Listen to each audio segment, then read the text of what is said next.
we've got some more detail there, and if we have some sort of dynamic light in our scene, it'll look like it's reflecting that. If we go to the texture, check these out, there's a preview of what our normal map looks like. Let's open it in Photoshop. We can go into the channels.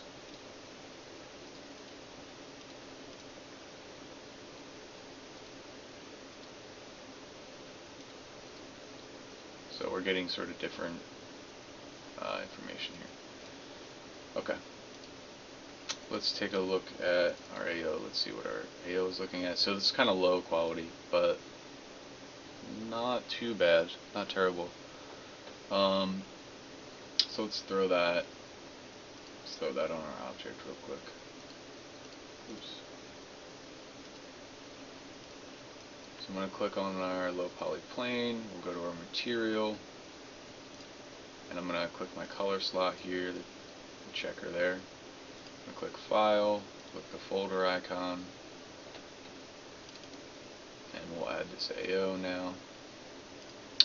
I'm going to select my light here, and I can sort of see the ambient occlusion, the fall off that's been created. It's basically putting like a nice, what it does is sort of like simulates this shadow, usually from above. But it's sort of just putting a shadow in between my two objects to sort of ground them. But we can use that as a good starter point for a diffuse texture. So maybe our texture, let's see. If I move this up, I can set my AO to a multiply layer. That's going to allow me to see some stuff underneath here. Maybe we'll go a little darker green than our light. And I'll just fill this. And maybe we'll go slightly lighter green, just to sort of see an effect here.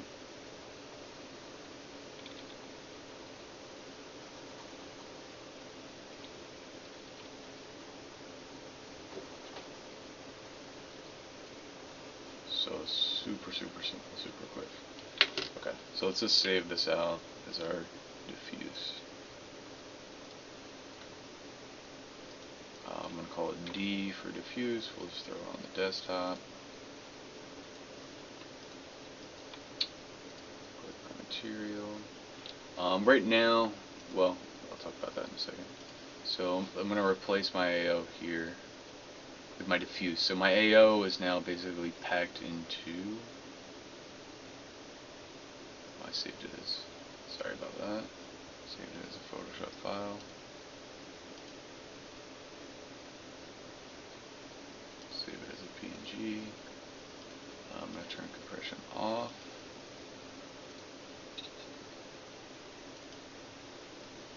Cool.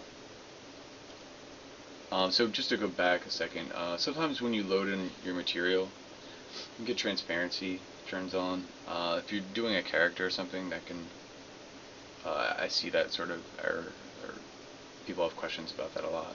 A couple ways to fix that. I can just right click this, break that connection. If this was a cube, I might be able to see through to the other side when something like that comes on. The other way you can sort of fix that, if you want to show transparency in part of your object, you can just turn on polygon transparency sorting, and that should sort it out. If we put this in a game engine, that's usually not too much of an issue. If you have sort of colored things correctly in Photoshop, it's just sort of a display issue in Maya. So we'll click that. Let's maybe make our light yellowish here. So we've got our diffuse in now. So now that I've got, I'm going to set this up with a basic diffuse. We've got our normal map in, and now I want to make a basic specular map. And our specular map is gonna just gonna tell the light where to shine and how much to shine. So our specular map can determine color, but generally you want to sort of dim it a little bit. So maybe we'll go to our levels and we'll just sort of, this is the super cheap way to just darken this quickly.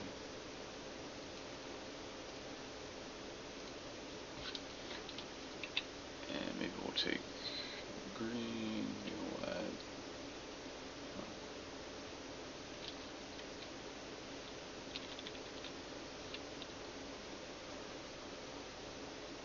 maybe we'll just show this being a little bit brighter here.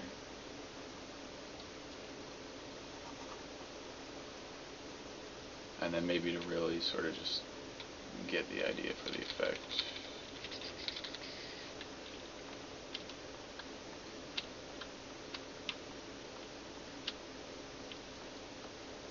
We'll just have a box or something, so we'll be able to see that shine through.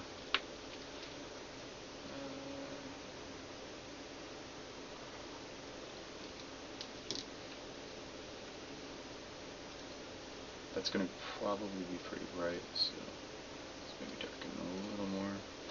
And then we'll just save this out. Again, this is like super ugly, but super fast, but hopefully just explaining how this is working. So we'll save this to the desktop. And I'm going to call this plane S for specular. And we'll save it as a PNG. PNGs have transparency built in, which is why you can sort of sometimes get that weird transparency issue when you load that in. So I'm going to click on my object here. I have my material set up. I could also just come here to my material attributes. And I'm going to put my spec in my spec color. So we'll click the checker, we'll click the file, we'll hit the folder icon here. Go to the spec map here, and I'll just click on my light, and so we can sort of see it in effect. If I bring this light over here, we can see that light is just sort of showing that little cube that we drew.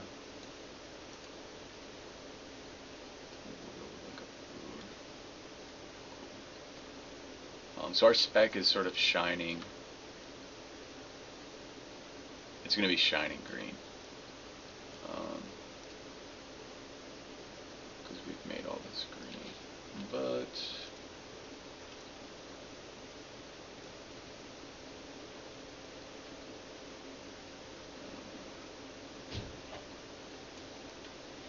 see, maybe we'll go with a magenta to get more of that effect and see that come through.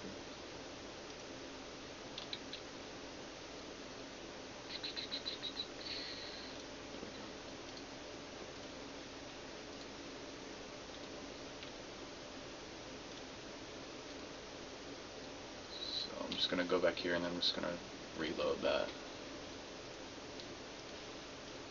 Oops.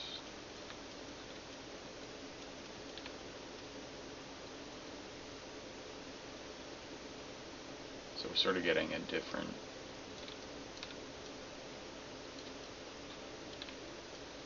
much different look now with the different specular color.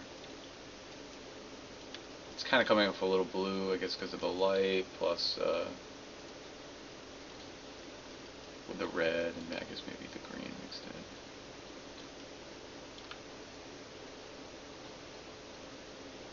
But that's sort of the basics of how to set up a normal map. I'm going to upload this to YouTube so you can sort of see more of it.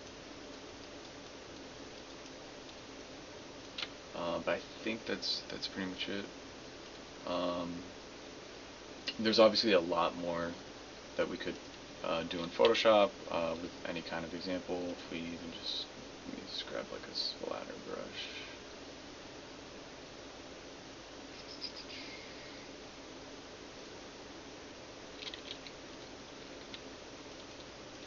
If we were doing like pores in a face, something like that.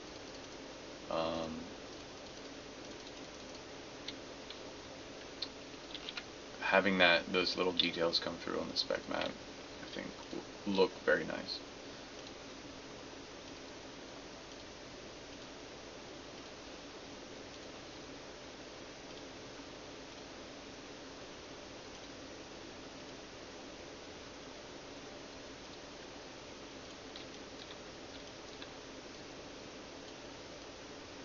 It might be a little too light to see.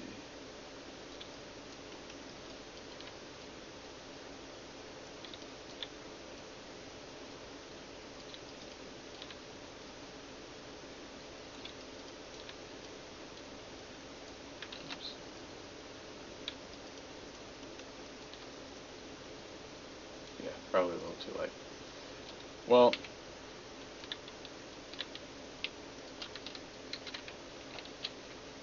that should be about it. And if, I don't know, if anyone has questions, if they leave them in the comments, I'd be happy to answer and get back to them. I could do this all day, so I'm gonna try and stop after I reload this.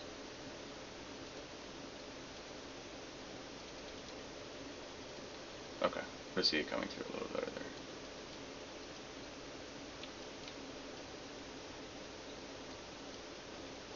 So those are some nice sort of fun details that you can sort of play with. Okay, hopefully this was helpful to someone. I got requests for it, so that's it for now. Thanks for checking out the stream and checking out the video. Later.